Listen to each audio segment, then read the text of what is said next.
आपको अपनी तरफ से भी तो रिवीजन करना होता है।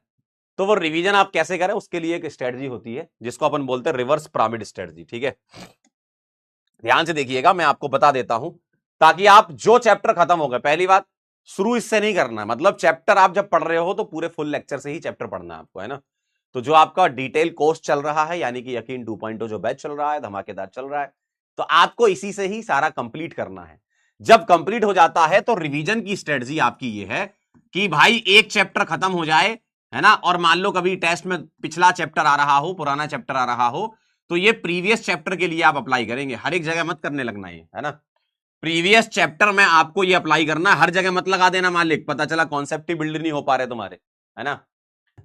कैसे रिवीजन करें उसको आप अप्लाई कैसे कर सकते हैं, आपके पास ढेरों सवाल आपको करवा रखे हैं, क्लास में भी करवा रखे हैं, होमवर्क भी करवा रखा है। ठीक है, आपको कट्टर नीट वाली एक प्रैक्टिस शीट है, कहर वाली है, एक रणभूमि है, इतना सारा मसाला है, और क्लास के क्वेश्चन बैंक की पीडीएफ जैसे ही रेडी हो जाएगी वो मैं आपको दे दूंगा, तो आपके पास क्वेश्चंस का कलेक्शन हो जाएगा। अब आप कैसे उसको अटेम्प्ट करेंगे, आप इस तरीके से चलेंगे कि पहले सवाल, रिवर्स पिरामिड इसको कहते हैं, पहले सवाल लगाइए। ठीक है, क्योंकि आपने जब क्लास अटेंड की होंगी तो एक बेसिक लेवल पे आपने सारे की सारी चीजें देखी होंगी, है ना।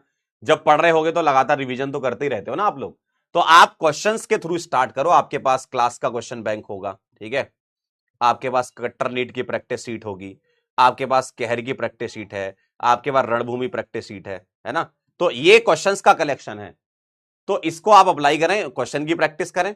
जो क्वेश्चन आपसे बन रहे हैं बढ़िया, जो नहीं बन रहे हैं फिर आप चले जाएं कॉन्सेप्ट पर। मान लो जो सवाल नहीं बना आपसे, तो आप देखें कि भाई थ्योरी में किस तरीके से आपको वो चीज समझाई गई थी, किस तरीके से वो चीज बताई गई थी। ठीक है, अब जैसे ही आपने ये कॉन्सेप्ट क्लियर कर लिए तो उससे रिलेटेड फिर से आप एग्जांपल्स लगाएं, है ना।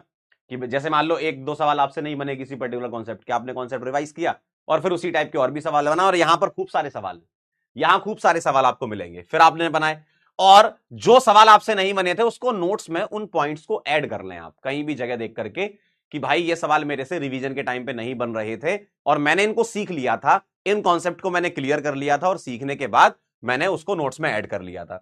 कभी कभी कुछ एक्स्ट्रा पॉइंट्स भी देखने को मिलते हैं जिसको अपन पोपू बॉक्स के फॉर्म में लिखा करते थे, है ना, या कभी ओपी पॉइंट्स के फॉर्म में आपको मिलेंगे ये। तो इन पॉइंट्स को जरूर आप ध्यान रखिएगा क्योंकि ये वो पॉइंट होते हैं जो आपका पैटर्न तोड़ते हैं, है ना। जैसे थ्योरी से जो पैटर्न हमारे क्रिएट होते हैं, इनडायरेक्टली बन जाते हैं हमारे दिमाग में पैटर्न, और जैसे ही कुछ ओपी पॉइंट बबू बॉक्स आता है तो वहां पैटर्न टूटते हैं और वहीं से ज्यादातर चांसेस सवाल बनने के होते हैं। ठीक है, तो इस तरीके से आप इसको अप्लाई करें।